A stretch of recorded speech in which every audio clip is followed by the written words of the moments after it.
I'm Andrew, Merlin's second son. I'm very proud of my father. He epitomised everything in a father a son would want to emulate. Merlin brought honour to himself, honour to his family. He attained wealth. He achieved prosperity. After settling down, Merlin and my mother Molly saw an opportunity establishing a successful greengrocer shop in Havelock North. But business wasn't his sole occupation. Merlin engaged with the community to serve and contribute towards it. He joined Havelock North Fire Brigade as a volunteer fire officer and became a long-standing foundation member of Havelock North Rotary. Immersing himself into the community like this, he did what today we call networking. He was ahead of his time, living by one of his key adages: it's not what you know, it's who you know. Having worked in the fruit and vegetable trade for most of his life, he experienced a career-changing desire. With that, Merlin and Molly changed tack, opening a fish and chip shop in Hastings, Merlin's Seafood. Ironically, the young couple who bought their greengrocer shop, Jan and Norman Spears, are today providing the catering. When I started my fish and chip shop, I very much appreciated Merlin assisting me financially and intimately sharing his business acumen and wisdom, something money couldn't buy. The venture brought back fond memories of his own time in his fish and chip shop. He always liked to compare product. An invaluable piece of operational advice was to not leave batter scraps in the shop after close-up. Merlin's second shop was badly fire damaged, and the fire service determined the batter scraps left inside had self-combusted. Merlin didn't get to where he is without being astute and frugal. Even while in hospital for his cardiac operation, he was barking orders how to get a bargain.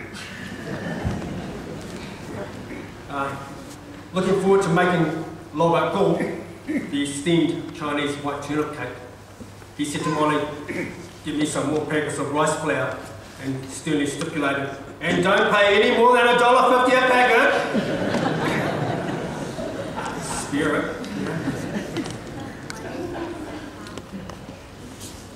He was forever concerned about the rising price of his medical premiums. But it's not as though he didn't get his money's worth. Broken collarbone, shoulder rotator cuff reconstruction, bladder cancer, tooth hernia. Couple with that, canned off his motorcycle. I live in Wellington, and whenever Merlin came down from Havelock North, his stay over always overlapped a weekend, so he could indulge in his passion of visiting the Sunday Waitangi Park markets. Being a former greengrocer, he loved checking the produce quality and prices. It's just a little private passion of his. Back home, he occupied his time with the vegetable garden. There wasn't much you couldn't tell Merlin about growing veggies, and I was forever receiving food parcels, getting an email the night before that a consignment was on the bus the next day. Even better when his avocado tree fruited. He's 80 years old and he climbed tree trunks like a monkey. Merlin was totally unselfish. His life goal?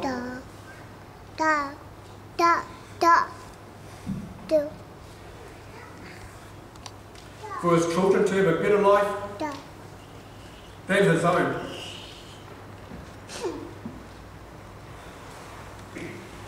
To that end, he enabled us with every opportunity and resource to study at university, including providing a car for my brother and me while we studied at Otago.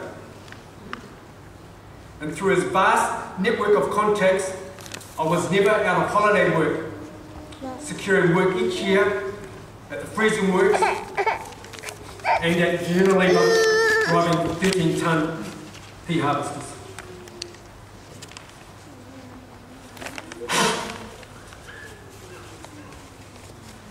Merlin said, "You could never stop learning," and true to his word, he walked the talk.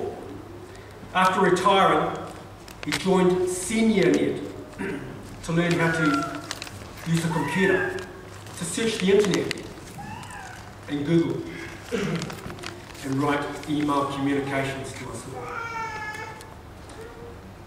He particularly enjoyed receiving updates of Carly's development via YouTube videos.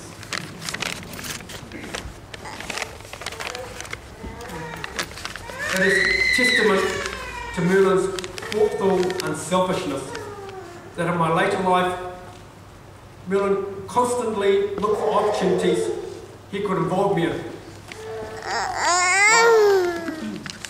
Like avocado orchards in Queensland and Northland. He also invited me to apply for dentistry school, offering to sponsor me.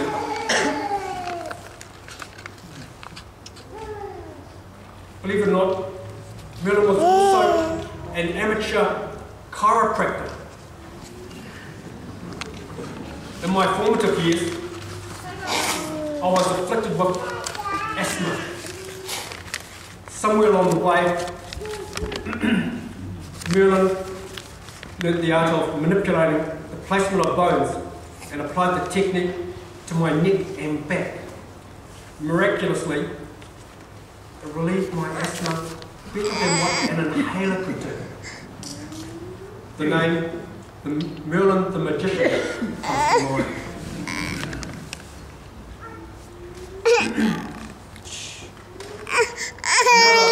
Another adage close to my father's heart was time is money. The day after he woke up from his successful heart operation, he was complaining to the nurses, saying he had lost a day. Hard case.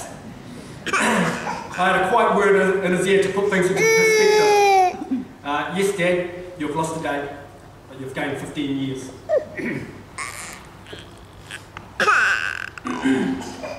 Grandchildren came late in Merlin's life.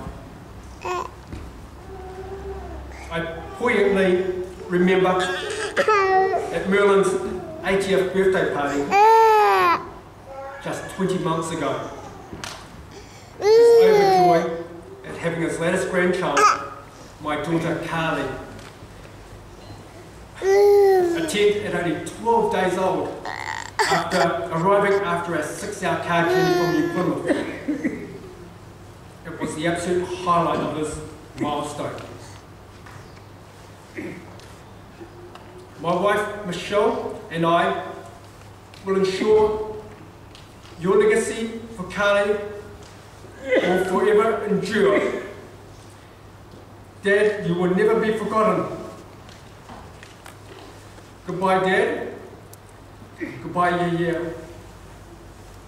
Goodbye, Merlin.